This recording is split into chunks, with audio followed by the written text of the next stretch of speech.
Previously, in the Count of Monte Cristo, chapter 53, Robert le Diable, this chapter captures a vivid scene at the theater where the Parisian elite, including Baroness Danglars, Eugénie, and Albert, gather.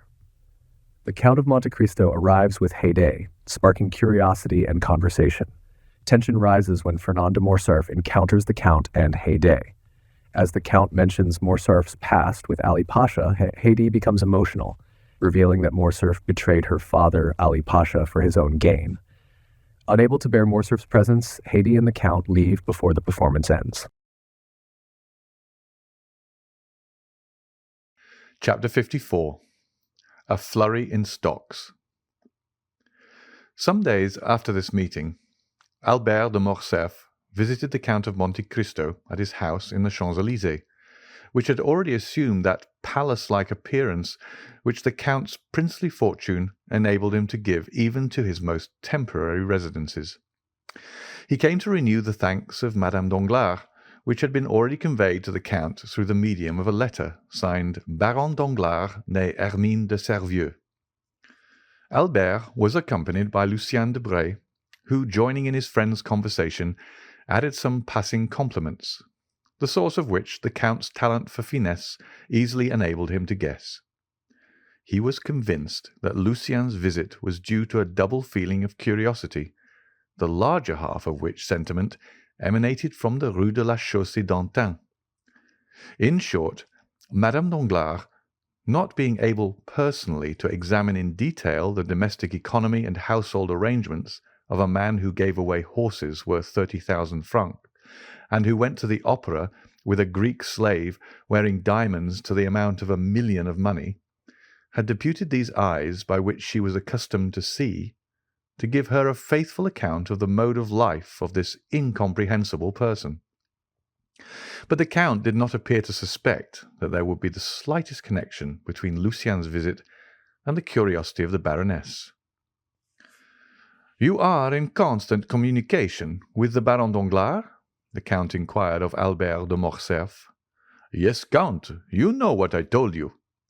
"All remains the same, then, in that quarter?" "It is more than ever a settled thing," said Lucien, and considering that this remark was all that he was at the time called upon to make, he adjusted the glass to his eye, and biting the top of his gold-headed cane, began to make the tour of the apartment, examining the arms and the pictures. "Ah," said Monte Cristo, "I did not expect that the affair would be so promptly concluded." "Oh, things take their course without our assistance. While we are forgetting them, they are falling into their appointed order, and when again our attention is directed to them, we are surprised at the progress they have made towards the proposed end. My father and Monsieur Danglars served together in Spain, my father in the army, and Monsieur Danglars in the commissariat department. It was there that my father, ruined by the Revolution, and Monsieur Danglars, who never had possessed any patrimony, both laid the foundations of their different fortunes." "Yes," said Monte Cristo, "I think Monsieur Danglars mentioned that in a visit which I paid him, and," continued he, casting a side glance at Lucien, who was turning over the leaves of an album, "Mademoiselle Eugénie is pretty, I think. I remember that to be her name." "Very pretty, or rather very beautiful," replied Albert, "but of that style of beauty which I do not appreciate. I am an ungrateful fellow." "You speak as if you were already her husband." "Ah," returned Albert in his turn, looking around to see what Lucien was doing. "Really," said Monte Cristo, lowering his voice, "you do not appear to me to be very enthusiastic on the subject of this marriage." "Mademoiselle Danglars is too rich for me," replied Morcerf, "and that frightens me." "Bah!" exclaimed Monte Cristo, "that's a fine reason to give. And you not rich yourself?"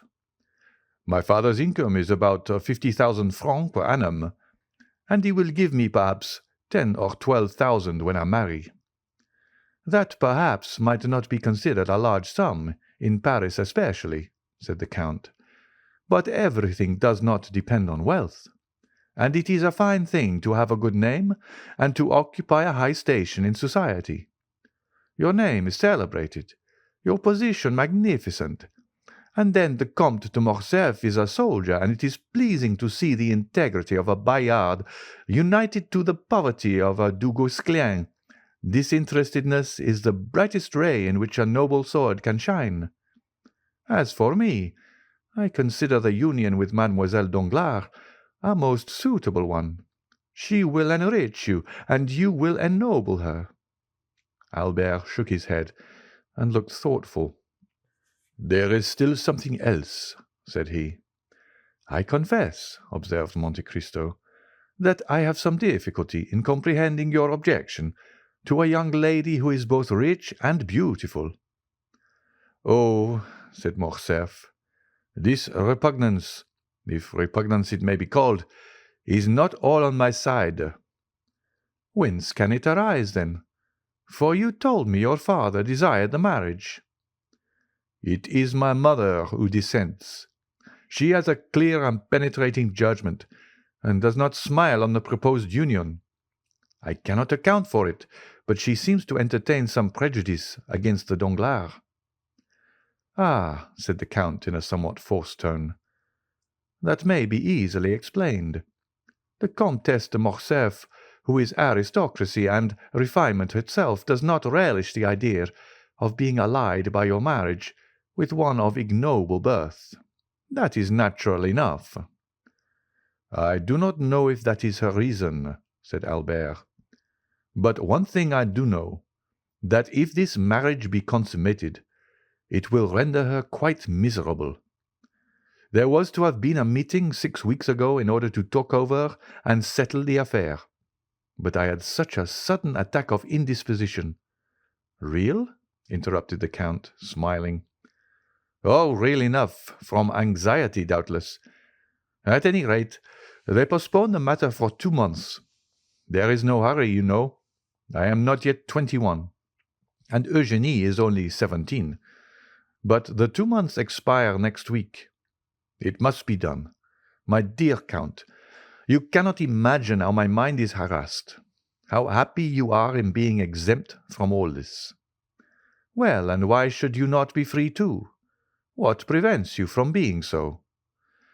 Oh, it will be too great a disappointment to my father if I do not marry Mademoiselle Danglars." "Marry her, then," said the Count, with a significant shrug of the shoulders. "Yes," replied Morcerf, "but that will plunge my mother into positive grief." "Then do not marry her," said the Count. "Well, I shall see.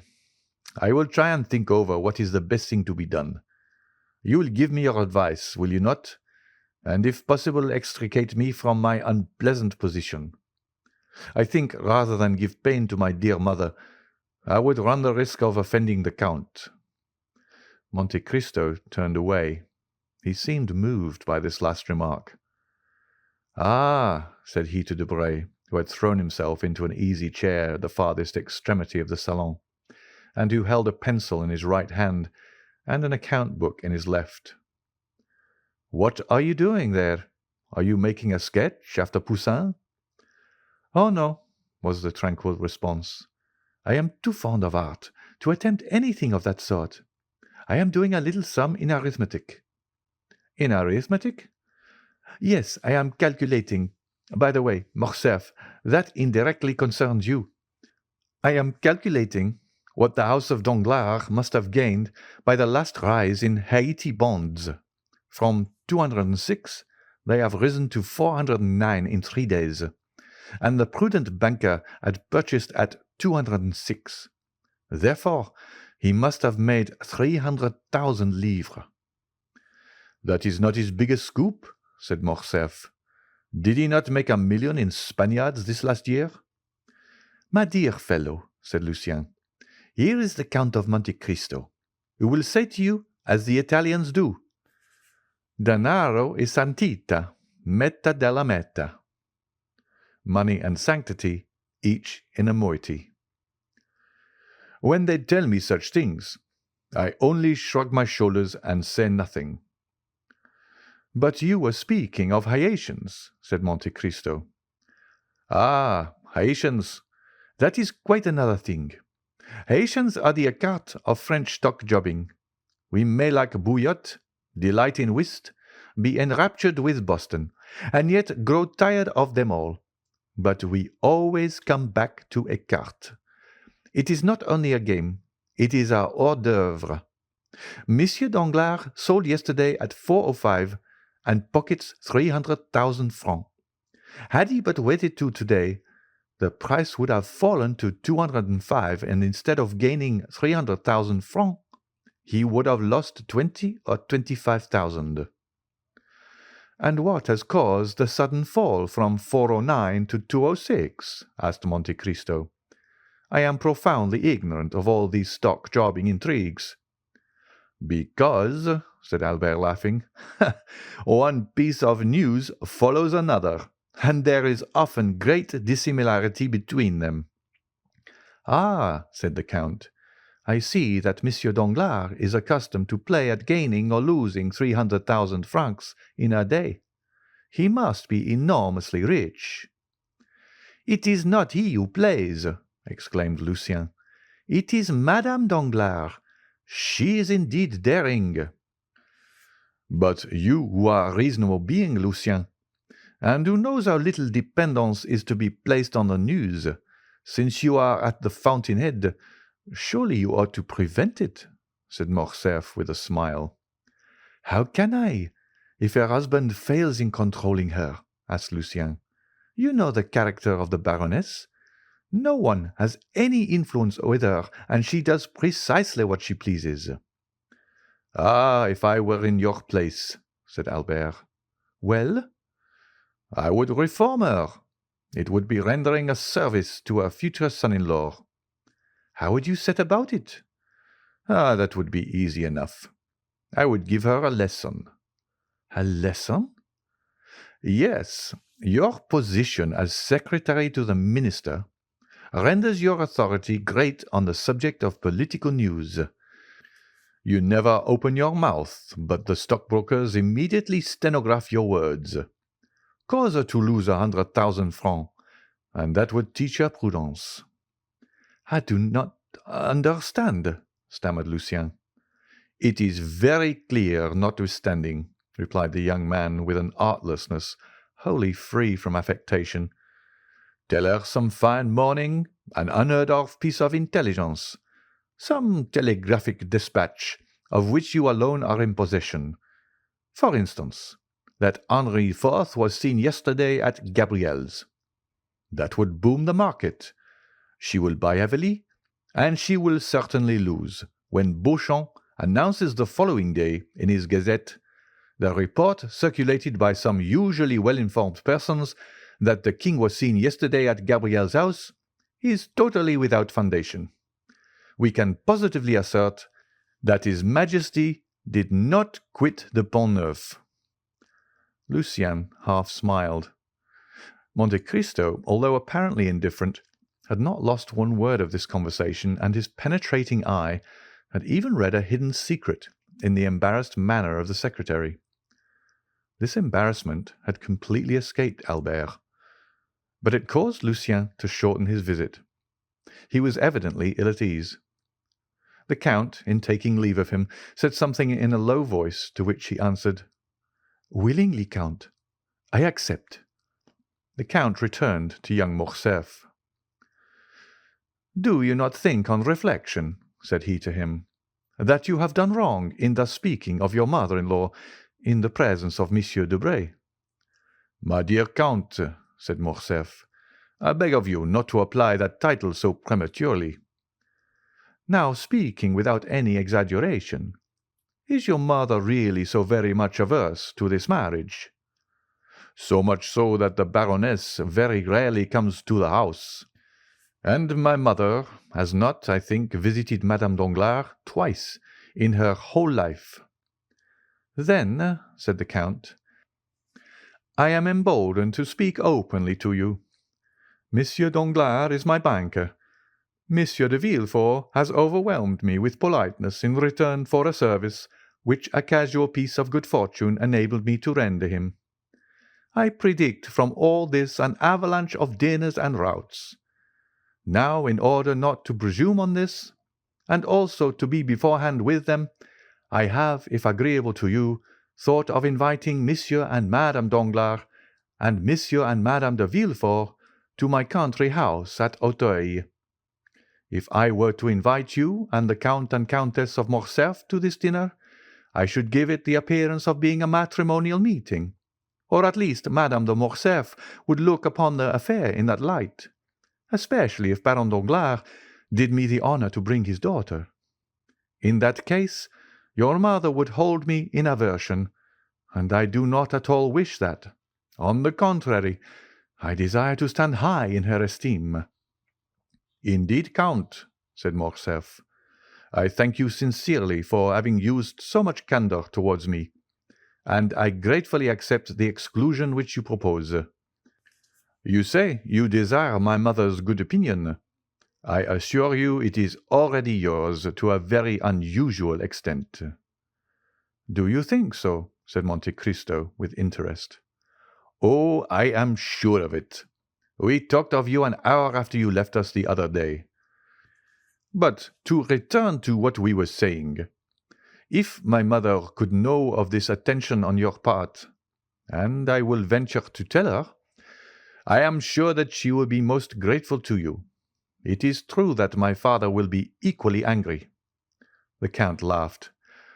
"Well," said he to Morcerf, "but I think your father will not be the only angry one. Monsieur and Madame Danglars will think me a very ill-mannered person. They know that I am intimate with you, that you are, in fact, one of the oldest of my Parisian acquaintances, and they will not find you at my house. They will certainly ask me why I did not invite you. Be sure to provide yourself with some previous engagement which shall have a semblance of probability, and communicate the fact to me by a line in writing. You know that with bankers nothing but a written document will be valid." "I will do better than that," said Albert. "My mother is wishing to go to the seaside. What day is fixed for your dinner?" "Saturday." "This is Tuesday. Well, tomorrow evening we leave, and the day after we shall be at Tréport. Really, Count, you have a delightful way of setting people at their ease." "Indeed, you give me more credit than I deserve. I only wish to do what will be agreeable to you. That is all." "When shall we send your invitations?" "This very day."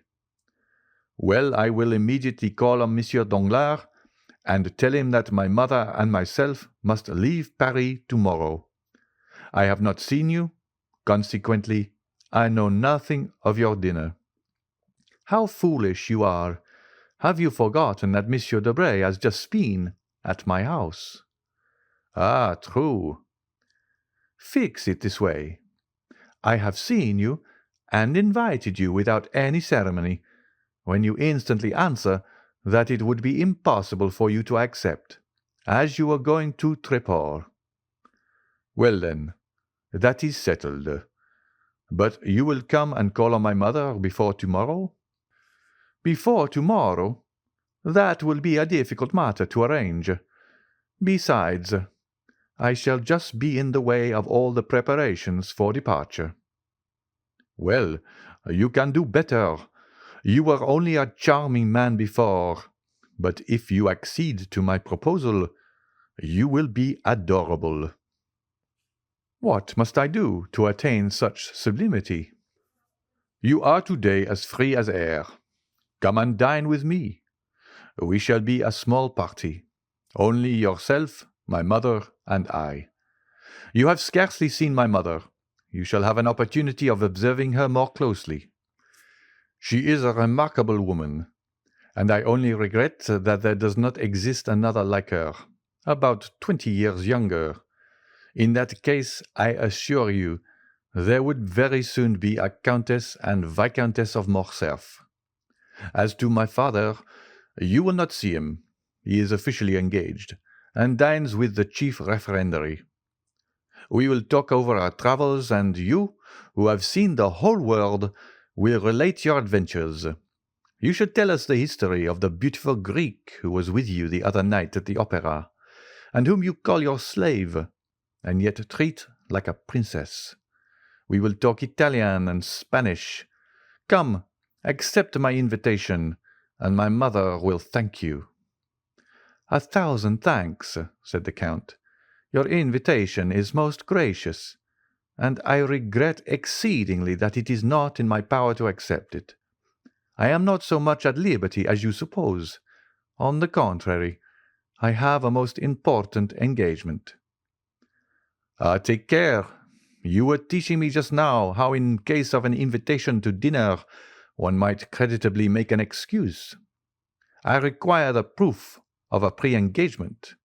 I am not a banker like Monsieur Danglars, but I am quite as incredulous as he is." "I am going to give you a proof," replied the Count, and he rang the bell. "Huh," said Morcerf. "This is the second time you have refused to dine with my mother. It is evident that you wish to avoid her." Monte Cristo started. "Oh, you do not mean that," said he. "Besides, here comes the confirmation of my assertion." Baptistin entered, and remaining standing at the door. "I had no previous knowledge of your visit, had I?" "Indeed, you are such an extraordinary person that I would not answer for it." "At all events, I could not guess that you would invite me to dinner." "Probably not." "Well, listen, Baptistin.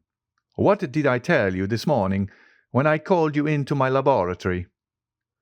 "To close the door against visitors as soon as the clock struck 5, replied the valet. "What then?" "Ah, my dear Count," said Albert. "No, no, I wish to do away with that mysterious reputation that you have given me, my dear Viscount. It is tiresome to be always acting Manfred. I wish my life to be free and open. Go on, Baptistin." "Then to admit no one except Major Bartolomeo Cavalcanti and his son."